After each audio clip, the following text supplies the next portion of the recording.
जय हिंद दोस्तों। हम लोग बायोलॉजी का सीरीज जो चालू किए थे उसमें हम लोग पहुंच गए हैं श्वसन के चैप्टर। कहाँ पहुंच गए हैं? श्वसन के चैप्टर, जिसे इंग्लिश में रेस्पिरेशन कहते हैं। और यही नहीं, इस चैप्टर को आज हम लोग ख़त्म करने वाले हैं, समझ रहे हैं ना। तो मैं उम्मीद करता हूं कि आप लोग रिवीजन भी कर रहे होंगे और काफ़ी नोट्स बुक भी बना रहे होंगे। कोई दिक्कत नहीं ना है। चलिए हम लोग जो टॉपिक पढ़ा रहे थे उसको ठीक आगे चलते हैं। आज जो पढ़ना है कि मनुष्य में जो श्वसन हो रहा था, हमने पूरा बता दिया था कि जो श्वसन जो हम लोग लेते हैं सांस के रूप में, इस क्रिया को प्रश्वास कहते हैं, छोड़ते हैं उच्छ्वास कहते हैं, और दोनों को सम्मिलित रूप से श्वासो उच्छ्वास कहते हैं। ये सब हम लोग पढ़ लिए थे। कैसे ऑक्सीजन कहाँ नासिका वेश में से लेकर कहाँ कोशिका तक जाती है, फिर क्या होती है इसके बीच में, कितना एनर्जी ऊर्जा बनती है, वह ऊर्जा किस रूप में कोशिका के रूप में कोशिका में संचित हो जाती है, ये भी पढ़ा दिया गया था एटीपी के रूप में, ठीक ना। आज हम लोग जो पढ़ने वाले हैं उसको थोड़ा ध्यान से देखिएगा। ये जो भी श्वसन होता है इसकी दो ठो चरण है। पहला जो चरण है अनॉक्सी, क्या है?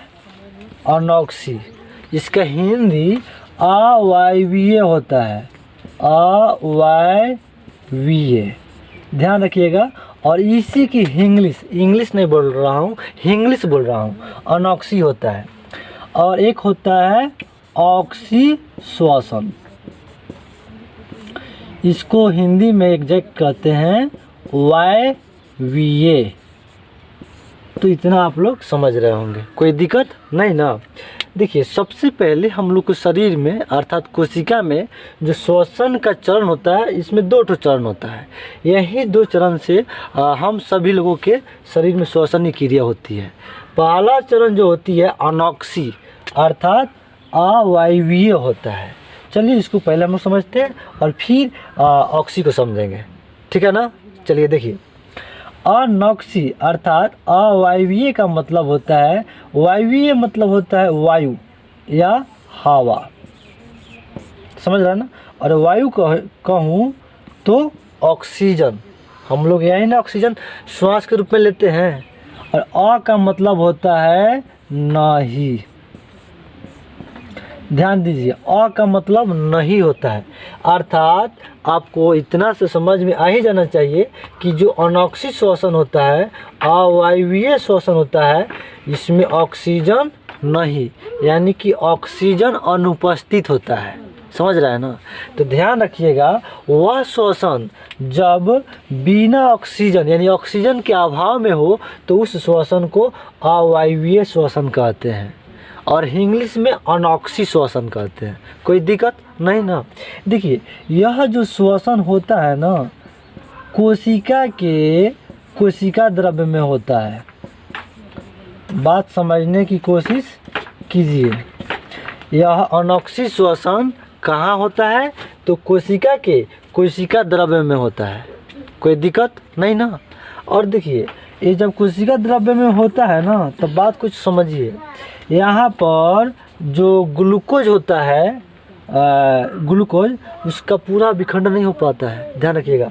पहले बनता है पायरुवेट, देखिए ध्यान से, पायरुवेट, इसकी कहानी थोड़ा समझिए। देखिए, ऑक्सीजन के अभाव में यह पायरुवेट का विखंडन पूरी तरह बढ़िया से नहीं हो पाता है, यानी कि जितना टूटना चाहिए उतना नहीं टूट पाता है। अर्थात जितना ऊर्जा मिलना चाहिए उतना ऊर्जा नहीं बन पाता है, जिसके चलते यहाँ पे 4 एटीपी ही ऊर्जा बन पाता है। 4 एटीपी का मतलब पिछले वीडियो में मैं बता दिया हूँ, एडेनोसाइन ट्रिफॉस्फेट। अर्थात जो भी हम लोग के अंदर ऊर्जा रहती है वह एटीपी के रूप में जमा रहती है, समझ रहे हैं ना। तो इतना क्लियर हो गया कि अनॉक्सी श्वसन कहाँ होता है? तो कोशिका द्रव्य में होता है, ऑक्सीजन के अभाव में होता है। क्या यहाँ पायरुवेट का विखंडन पूरी तरह हो पाता है? नहीं ना। और यहाँ पे कितना एटीपी ऊर्जा बनता है? 4 एटीपी। दिक्कत नहीं ना। देखिए ध्यान से, ऑक्सीजन के अभाव में ही थोड़ा मैं इधर लिख रहा हूँ, इसको समझने की कोशिश कीजिएगा। ऑक्सीजन के अभाव में ही ये जो पाइरूवेट होता है ना, लैक्टिक अम्ल में बदल जाता है।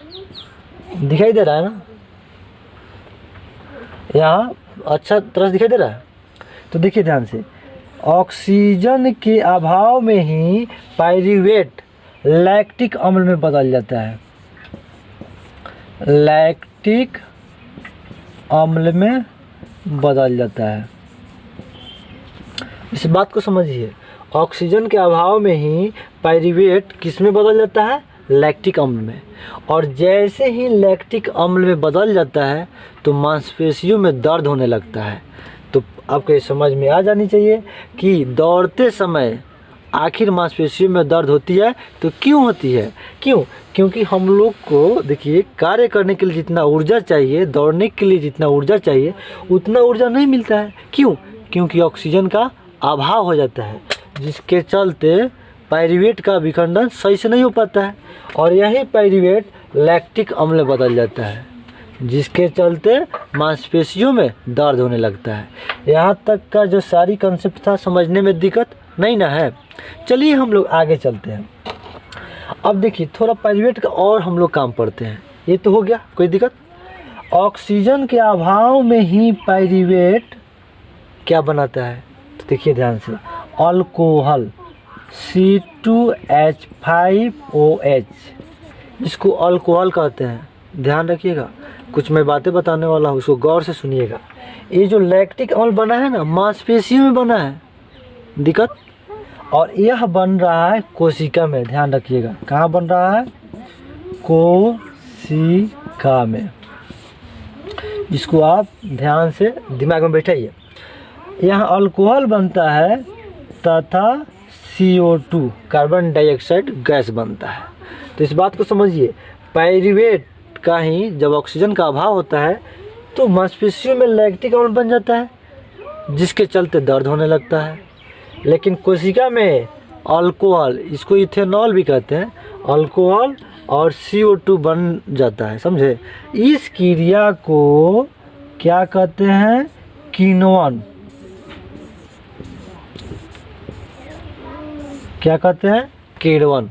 समझ में आया। देखिए ध्यान से, जब पाइरूवेट का ऑक्सीजन के अभाव में अल्कोहल तथा कार्बन डाइऑक्साइड बना देता है, इस क्रिया को क्या कहते हैं सॉरी, किण्वन कहते हैं। कोई दिक्कत नहीं ना।